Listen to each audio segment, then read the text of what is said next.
Hello and welcome to the Green Lemon Cooking Show. So this is episode number 1 and I'm going to be showing you step by step how to bring that restaurant quality dish into your home for a fraction of the price. Today's first episode is my birthday and we're kicking off with some Vietnamese inspired Bao Buns.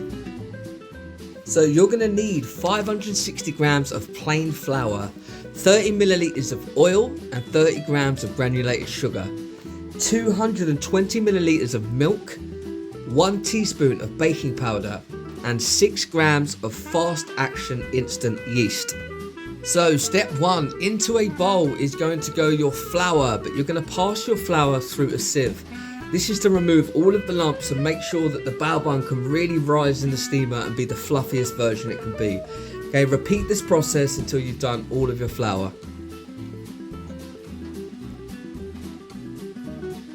Once you've passed all of your flour, we're going to then start adding the rest of the dry ingredients. So go ahead and get inside your yeast, your baking powder, your sugar, and also a crack of salt. Not too much salt, you just literally want a pinch. Once you've done that, be sure to make sure that you incorporate it all evenly and give it a good mix.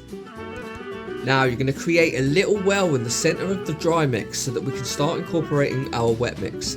So around the outside you're going to sprinkle in your oil and then you're going to go ahead and get your milk. Now pour the milk more in the center. Okay, the reason for this is that we are going to start dragging all of the flour from the sides into the middle so that we can really start to mix it up and get it incorporated. Continue this process until eventually your mix will start to look like a ball of dough. So you're going to get your hands in there and just get involved. Some of the best tools you've got in the kitchen are your hands. So go ahead and drag everything from the outside to the inside and knead it away until you can drag it out to the surface and it resembles a ball of dough. Now the next step is absolutely critical. If you miss this step, they're not going to rise properly. So you need to go ahead and set a timer for 7 minutes, go to your happy place and just carry on kneading for the whole 7 minutes. Okay, it may seem tedious, but it really is necessary to incorporate everything evenly and make sure you have a nice smooth bao bun. And secondly, to activate that yeast so that everything can really rise when we get it in the steamer. So don't skip out on this step, put some music on, get the timer going and keep going until you've got that nice smooth round ball.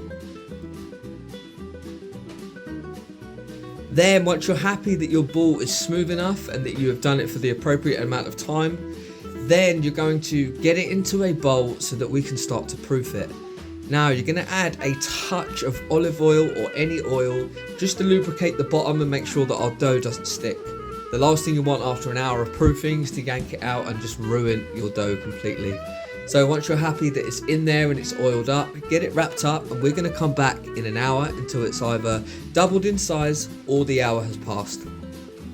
So while that's going on, we are going to go ahead and do our garnish, our glaze and prep our meats. Okay, so this is perfect. While the dough is proofing for an hour, you've got all of this time to be getting on with the stuff in between. So when the bao buns are ready, you can just throw everything together and enjoy your meal. First things first, let's get on with the garnish. So I like to top all of my bao buns with spring onions, chillies and some sort of sauce. So you're going to slice these spring onions as thinly as humanly possible. So the next step is to dice up our chilli. Okay, so depending on how hot you want your bao buns will be dependent on what chilli you choose. So as a general rule, the smaller the chilli, the hotter it's going to be. So choose your chilli and you're going to give it a super fine dice. Okay, to do that, you're going to simply cut it into long, thin strips and then turn it round and cut them horizontally until you have some nice, thin dice. Now, if you really want to go in there, you can do what I'm doing and give it the extra attention. Next step, the final step of the prep is going to be slicing your garlic super thin and then running your knife through it to get it even thinner. Again, it's personal preference to how thick or thin you like your garlic. Now onto the glaze. So the glaze is 1 part fish sauce, 2 parts water, 2 parts sugar. Now if you don't know what a part is simply a predetermined measurement of units. So for example, if 1 part was 200 milliliters, then 2 parts would be 400 milliliters. Okay, so Whatever the part is, whatever the amount is, it doesn't matter. As long as you're doubling it or tripling it, if the recipe calls for parts, you're going to be good. Now mix up all the sugar just to make sure it's incorporated and get it in there. Now finally, all you're going to need for the glaze and the rest of this dish is your black pepper. So let's get on to the meat. Today I'm choosing to use chicken thigh. I personally love chicken thigh because it's the perfect balance between fat and meat, and it just renders out a really nice flavour. So depending on how fatty you want your mix, you can go ahead and trim off some of the white fat. I personally don't trim off too much of it because I enjoy it. So the next phase, and arguably the best part of the process, is making the actual bao buns themselves. So super important, you need to flour up your surface, okay? If not, you're going to lay this dough down and you're going to wish that you didn't exist anymore, because everything's going to stick and all of your work is going to have gone to nothing. Okay, so make sure it is heavily floured, even your fingertips and then the top of the bao bun mixture before you actually start rolling. Now as you can see, I've only actually just moved into my house recently and just realised that we don't have a rolling pin, so had to improvise, and we've got the cling film, but it's going to do the job. So roll from left to right and up to down until the dough is evenly about a centimetre to a centimetre and a half thick. If you roll your dough mixture too thin, they're just simply not going to be big enough or rise enough, okay? So please don't go squashing all of the air out of your mix. Okay, once we've done that, we're going to go ahead and cut out our baos. Now you can use anything for this, you can buy ring cutters, but again I was a bit underprepared, so I had to use my brain, and we've gone with a small bowl. Once you've cut out your baos, peel away the excess dough, and you can actually reuse that again in about 30 minutes to make some more baos. Now top tip number 2 is going to be to oil the top of your bao buns.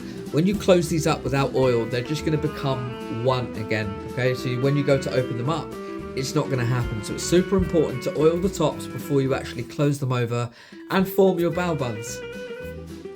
Repeat the process for all of your baos and make a small pile of flour up top that you can sit them on. Again, you don't want them sticking to your surface.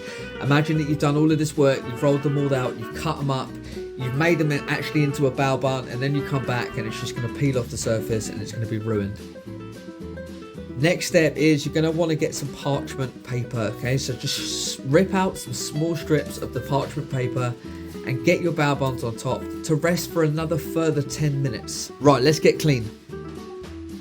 Now, once that 10 minutes is up and your bao buns have rested further, they're going to look nice and plump, okay? At this point, you're going to get them into the steamer for 10 minutes exactly.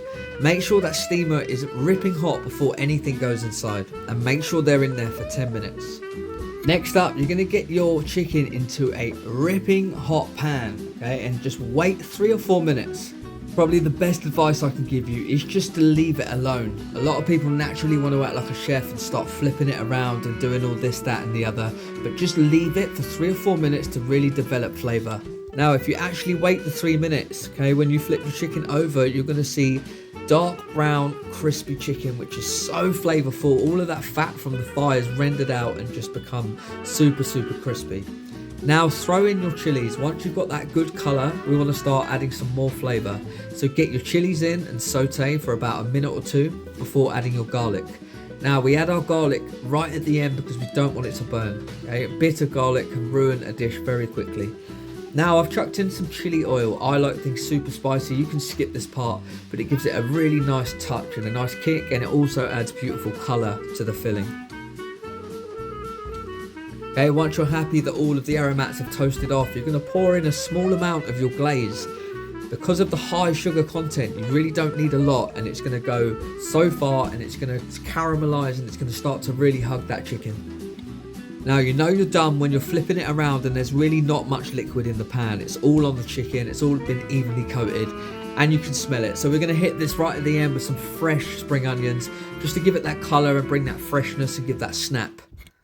Okay, I lied earlier. This is possibly the best part of the whole process. You've made your bao buns, your filling is ripping hot. Let's get it all assembled and I'll show you what it looks like. So we did not spend 2 hours making these baos to just go hungry. So absolutely load your bao up with the filling, hit it with some spring onions, and at this point you can kind of add anything that you like. A lot of people like different toppings. You can have crispy onions, sesame seeds, some sort of powders. I like just the fresh green chilli and some Siracha sauce. and I think it's good to go. The filling is flavorful enough, and it's just one of my favorite dishes. So if you enjoyed this video and you've made it yourself, I want to see your version in the comments. If you've got any sort of value from the video, or you just enjoyed the content, or you've made them yourself, please drop us a follow and let me know in the comments what you want to see next.